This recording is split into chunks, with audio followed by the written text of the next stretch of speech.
بسم الله الرحمن الرحيم. بصوا يا جماعه بقى المسقعه بعد ما خلصت، شايفين؟ استنوا ما ناخد لكم حته بطاطسيه كده. يا لهوي على الجمال، تحفه. وادي العيش، وعندي بيضتين مسلوقين، عندي برضو بيض، وقطعت بصل، واحط عليه شويه خل عشان الدنيا تبوظ. وهاتي ليمونه يا سندي من التلاجة قطعيها. وعندي طبق فول اهو. بصوا ده بقى ايه، النهارده هنمشي نفسنا بالاكله دي لحد ما نشوف بالليل، يا هنعمل اكل يا كده ايه استكفت قوي يبقى حلو. حطيت شطه وطماطم وبيض، وادي العيش لسه طري تحفه اهوت. ماشي. سندي عايزه تاكل جبنه فيه، في عايزه تاكل بيض مقلي تاكل. وادي كده البصل مرضتش اقطع كتير لان سندي كمان حبه، احنا اساسا عندنا برد وكمان حبه هنخنفه من البرد طبعا. قطعيها يا سندي. كمان حبه هنخنفه من البرد لان المسقعه مع الشطه مع البصل هيطلع كل البلاوي اللي جوه. ماشي. وهناكله المسقعه بالهنا والشفا. اما نشوف عشان خاطر الانسه سندي عملنا المستحيل، عملنا شويه المسقعه والله ما خدوا الا شويه الزيت اللي انتوا شفتوهم دول، حبه صغيرين مش كتير على فكره. و... والناس تاكل حاجه عادي. وادي بص شويه ليمون كده عشان يبوظوا الدنيا خالص في طعم البصل. عايزين ترشوا هنا رشوا برضو، اعصروا على اساس ايه البرد والجو الوحش ده. وعلى فكره يا جماعه المسقعه بتنفع في الشتاء، بتبقى جميله. الشطه اصلا عامه بتدفي، تخلي الاكل جميل كده والجسم حلو.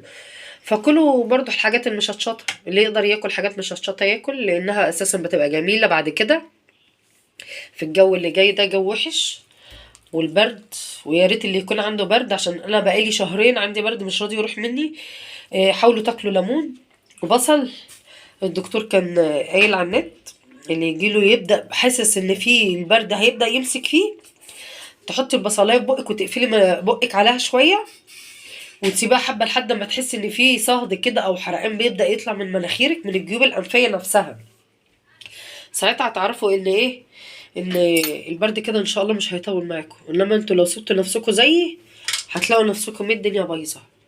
ادي الفول كنت جايبه الصبح محدش كله، والمسقعه بس كله هيتاكل. بصل، ودي بيض، البيضه ب5 جنيه، مش خساره في قلب سندي. بس امبارح كنت جايبه كرتونه. ان شاء الله ناكله كده ونظبطه نفسنا ونشوفه سيف بقى لما يجي من المدرسه هيعمل ايه. ولسه بقيه المسقعه موجوده برضو، عندي طبق قد ده لان عملت بتنجانه تاني بعد ما قفلت معاكم التصوير.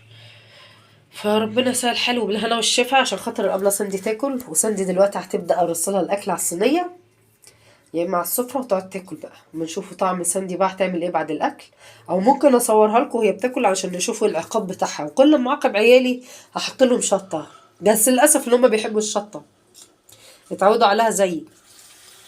بس اكله تفتح النفس يا جماعه والله، جربوها جميله. ما خدتش مني الا شويه الزيت الصغيرين اللي انتوا شفتوهم وانا بعملهم في البطاطس، ما خدتش مني كتير، والباقي كله ناي في ناي. في ناس بتعمل المسقعه باللحمه المفرومه بس انا ما بحبش اعمل كده. احب طعم اللحمه المفرومه في حاجات تانية، عيش بلحمه اعملها في اي حاجه تانية، مكرونه بشاميل، رقاق باللحمه. انما اعملها في المسقعه، المسقعه معروفه طول عمرها معايا بطاطس والبتنجان زي ما انتوا شايفين كده بس. والاكله بتبقى عسل ما شاء الله، وبالهنا والشفا والله بتبقى جميله. نمشوا نفسينا بقى يا جماعه على قدنا كده واحده واحده، وربنا يسهل حال وان شاء الله خير وربنا يسترها. وما تنسوش عائلة أيمن وأماني وعيالي المجنناني، والله مجننيني وحياة ربنا. يلا باي، مع السلامة حبايب قلبي.